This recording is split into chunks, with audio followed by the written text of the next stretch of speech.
Қайырлы күн достар, бүгін сіздерге үй жағдайында өте дәмді бургер дайындап көрсететін боламын. Осыдан алдыңғы видеода сіздерге бургердің қалай булочкасын дайындау керектігін көрсеткен болатынмын. Сілтемесін видеоның астына қалдырамын, міндетті түрде кіріп қарап көріңіздер. Алдымен тартылған етке тұз, бұрыш, етке арналған дәмдеуіш салып араластырамыз.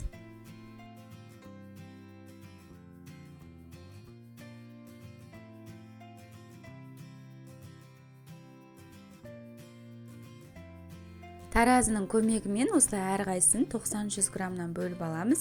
Әрине таразыны қолдану міндетті емес, көз мөлшерімен бөлсеңіздер де болады.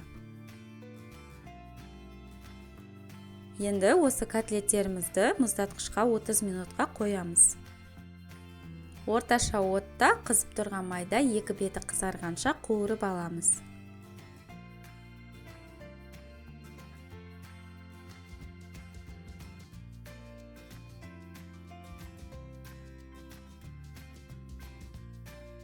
Біздің котлеттеріміз толықтай пісіп шығу үшін шамамен 170 градуста 20 минутқа тағы да пешке салып аламыз.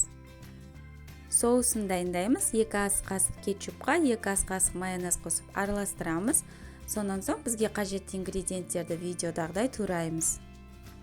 Булочкаларымызды теңдей ортасынан бөліп, қызып тұрған тапада осылай екі бетін қызартып аламыз. Алдымен булочкамыздың астыңғы бөлігіне осылай соусымызды молырақ етіп жағып аламыз. Салат жапырағын қоямыз. Котлетімізді саламыз. Бургерге арналған сырымызды қоямыз. 1 тілім қызанақ және де 3-4 тілім қиярды қойып, беткі қабатын жауып, ағаш таяқшамен түйреміз.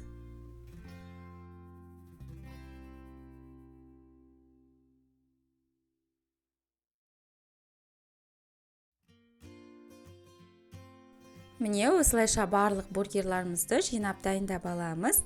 Бургеріміз дайын, өте дәмді болып шығады. Міндетті түрде сіздерге жасап көруге кеңес беремін. Сіздермен бірге болған Балзия ас болсын.